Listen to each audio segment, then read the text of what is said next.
بسم اللہ الرحمن الرحیم۔ Welcome to my channel. میرے پیارے سے ناظرین کو خوش آمدید۔ دیکھتی آنکھوں اور سنتے کانوں کو بنت عابد کی طرف سے السلام علیکم ورحمۃ اللہ وبرکاتہ۔ آج میں آپ کے لیے مشہور امریکی رائٹر ڈیل کارنیگی کی کتاب دولت، شہرت اور کامیابی کے 7 اصول کا 7واں باب، جو کہ آخری باب ہے، وہ لے کر حاضر ہوئی ہوں۔ اس باب کا عنوان ہے ایسا کریں اور دیکھیں کہ تنقید آپ کا کچھ نہ بگاڑ سکے گی۔ تو اس میں آدھر لکھتے ہیں، ایک مرتبہ میں نے میجر جنرل سمیولے بٹلر کا انٹرویو لیا۔ اس نے مجھے بتایا کہ جب میں جوان تھا تو مجھے شہرت حاصل کرنے کا خواب تھا اور میں ہر شخص پر اچھا تاثر چھوڑنا چاہتا تھا۔ ان دنوں میں معمولی سی بھی تنقید برداشت نہیں کر سکتا تھا، لیکن اس نے یہ بات تسلیم کی کہ بحریہ میں 30 سال ملازمت نے میری قوت برداشت میں بے پناہ اضافہ کیا۔ بحریہ کی ملازمت کے دوران مجھے ہر قسم کی تنقید اور تذلیل سے دوچار ہونا پڑا۔ کوئی مجھے زرد کتا کہتا اور کوئی سانپ کہہ کر پکارتا۔ مجھے گالیاں دی گئیں اور ایسے خطابات سے نوازا گیا جنہیں تحریر کرنا ممکن نہیں۔ کیا مجھے ان سے پریشانی ہوئی؟ نہیں جناب۔ اور اب عالم یہ ہے کہ جب کوئی شخص مجھے لعنت ملامت کرتا ہے تو میں قطعاً کوئی نوٹس نہیں لیتا۔ شاید جنرل بٹلر تنقید کی طرف سے کچھ زیادہ ہی لاپرواہ ہو گیا تھا۔ لیکن ایک بات یقینی ہے کہ ہم میں سے بیشتر لوگ ایسے ہیں جو معمولی سی باتوں پر بھڑک اٹھتے ہیں۔ ایسا تو ہے جی۔ کئی برس پہلے ایک اخبار کا رپورٹر میری تعلیم بالغاں کی کلاس میں شریک ہوا۔ بعد میں اس نے اپنے ایک مضمون میں میرے اور میرے کام کے بارے میں خوب زہر اگلا۔ کیا مجھے غصہ آیا؟ میں نے اخباری رپورٹر کے اس طرح کے مضمون کو اپنی توہین سمجھا۔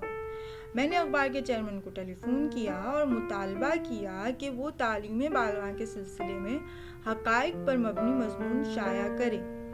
میں اس رپورٹر کو سزا دینا چاہتا تھا، لیکن اب میں سوچتا ہوں تو ندامت ہوتی ہے کہ میرا رویہ کیسا احمقانہ تھا۔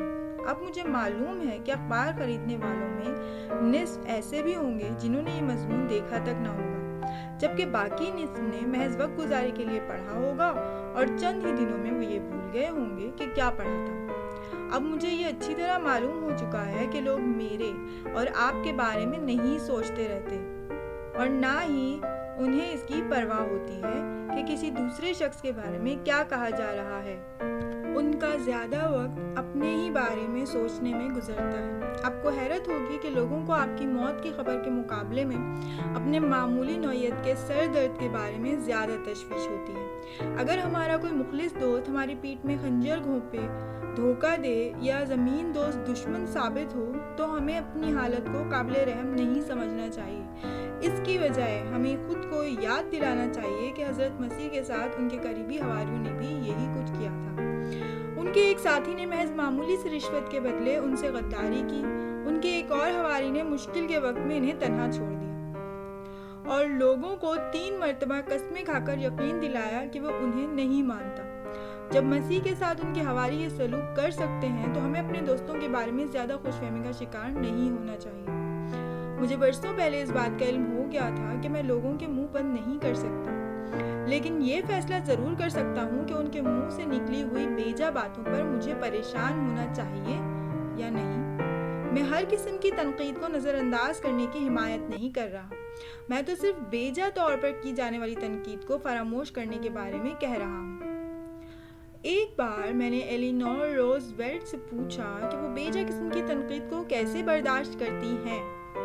خدا شاہد ہے کہ وائٹ ہاؤس میں آنے والی کسی خاتون اول کے اس قدر دوست اور دشمن نہیں ہوں گے جتنے مسز روز ویلٹ کے تھے۔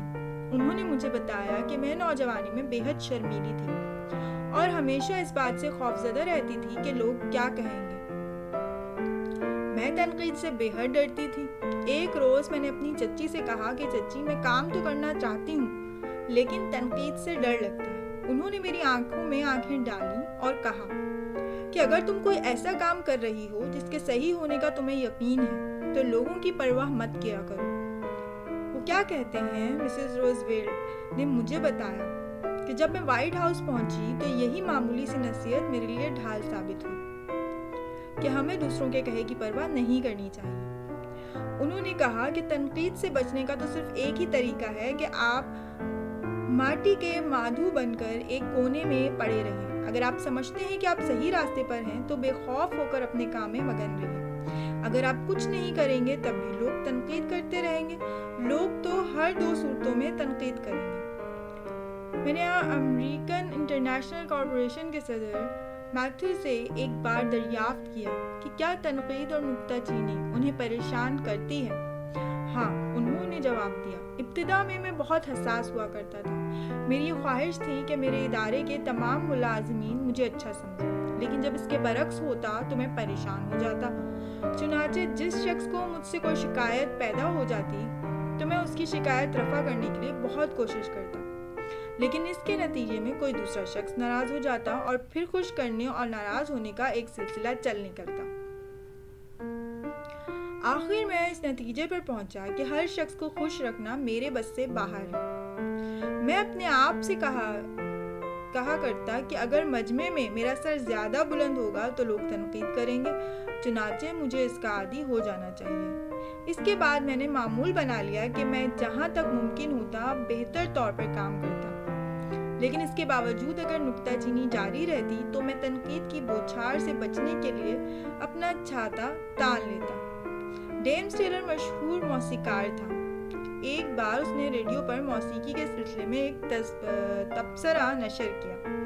اس کے جواب میں ایک عورت نے اسے خط لکھا اور جھوٹا، غدار اور سانپ جیسے خطابات سے نوازا۔ اس نے اپنی کتاب انسان اور موسیقی میں لکھا ہے کہ میرا خیال ہے کہ اس عورت نے میرے تبصرے کو ذرا برابر بھی توجہ سے نہیں سنا۔ اگلے ہفتے کے نشریے میں ٹیلر نے یہ خط اپنے سامعین کو سنایا، جس کے چند روز بعد اس عورت کا ایک اور خط ملا جس میں اس نے اپنی گزشتہ رائے کو دہرایا تھا۔